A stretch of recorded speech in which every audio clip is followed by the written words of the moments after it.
जो eye flu है ये वायरल इन्फेक्शन होता है, तो एक वायरसेस होती हैं तरह तरह की। तो जैसे आपने देखा होगा कि कोई जुकाम की वायरस होती है ना, उसमें उसी तरह से आई फ्लू की भी वायरस होती है। जो इसका इन्फेक्शन होता है तो आँख लाल हो जाती है, उसमें पानी आता है और कई बार उसमें नज़र में भी प्रॉब्लम आ सकती है। इन दिनों ज़्यादा होता है क्योंकि जो वायरस को मल्टीप्लाई करने के लिए, फैलने के लिए एक एनवायरनमेंट जो है उसका कंडीशंस कुछ चाहिए होती हैं, जैसे थोड़ा ह्यूमिडिटी चाहिए, थोड़ा वार्मथ चाहिए। तो क्योंकि आजकल ह्यूमिडिटी भी है, वार्मथ भी है, तो इसलिए वायरस ज़्यादा फैल रही है। दूसरी चीज़ ये है कि जो जैसे वायरसेस भी अलग अलग किस्म की होती हैं, तो हर साल वायरसेस के स्ट्रेन बदल जाते हैं, उनकी टाइप भी बदल सकती है।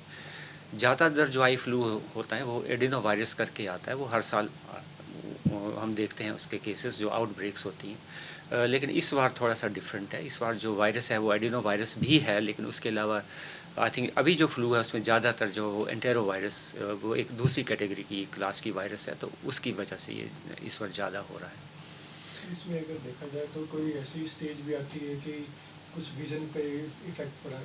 विजन पे इफ़ेक्ट पड़ सकता है क्योंकि जितनी वायरसेस हैं वे सभी जो आई को इफ़ेक्ट करती हैं, तो आई के डिफरेंट कंपोनेंट्स पार्ट्स होते हैं बेसिकली। तो जो एडिनो वायरस है वो कॉर्निया को ज़्यादा इफ़ेक्ट करती है, और बाकी जैसे आपका जो कंजंक्टिवा है, जो झिल्ली है आँख के बाहर की, उसको इफ़ेक्ट करती है।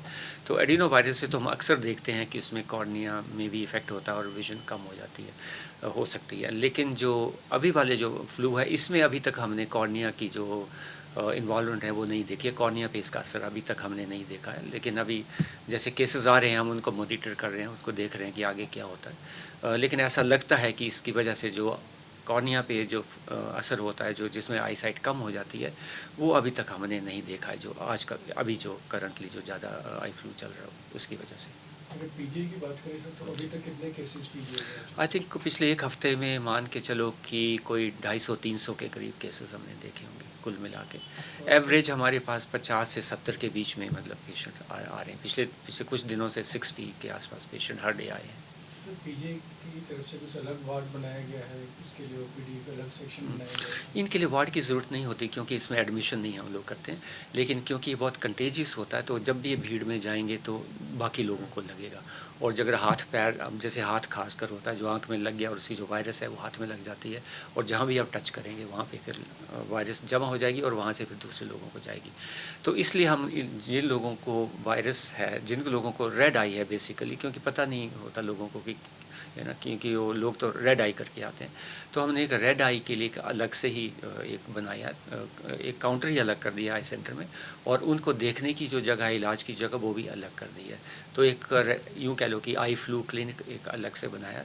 तो आई फ्लू के जितने पेशेंट हैं जिसको रेड आई है, वो उस क्लिनिक में जाते हैं और वहीं से उनको इलाज करके तुरंत भेज दिया जाता है, ताकि वो ज़्यादा देर तक भीड़ में ना रहें, ज़्यादा देर तक अस्पताल के में मिक्सअप ना हो बाकी मरीजों के साथ। तो इससे है कि जो बाकी मरीजों को जो इन्फेक्शन फैल सकता है इससे, उसको रोकने के लिए सब किया गया है। तो बेसिकली क्या कुछ प्रिकॉशन लेनी चाहिए इससे सेफ रहना चाहिए? प्रिकॉशंस ये कि जब भी आपको आँख में लाली ऐसी होती है तो उसमें पानी होगा, थोड़ा सा इरिटेशन होगी और रेडनेस हो जाएगी आँख में। तो ऐसा सिम्टम्स हो तो तुरंत थोड़ा सलाह ले जाए, डॉक्टर की सलाह ले लें।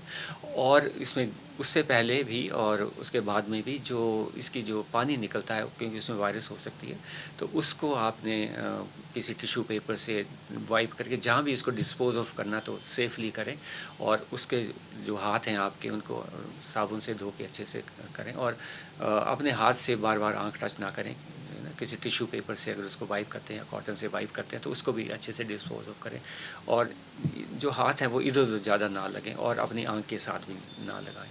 तो जनरल पब्लिक के लिए होगा कि आप कहीं पब्लिक प्लेस में जा रहे हैं जहाँ कोई टच कर रहे हैं, कोई दरवाज़ा टच कर रहे हैं या कोई टॉयलेट यूज़ कर रहे हैं, उसके डोर्स हैंडल वगैरह टच कर रहे हैं, तो आप ये ध्यान रखें कि अपनी आँख को टच ना करें, और इमीडिएटली जो हाथ हैं उनको वॉश करते रहें या सैनिटाइज करते रहें मेन डिफरेंस पीरियडिकली। क्या जी दोनों, जो इससे पहले जो फ्लू था जी। उसमें और इसमें, और जो केसेस आपने बताए हैं उसमें पुराने फ्लू वाले भी आ रहे हैं या सारे जो नए वाला वायरस है? पुराने भी आ रहे हैं लेकिन वो कम हैं।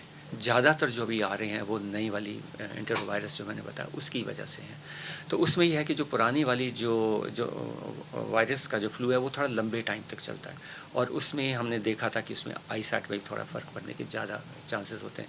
ये वाला जो है ये स्प्रेड काफ़ी जल्दी कर रहा है, लेकिन ये जल्दी ख़त्म भी हो जाता है।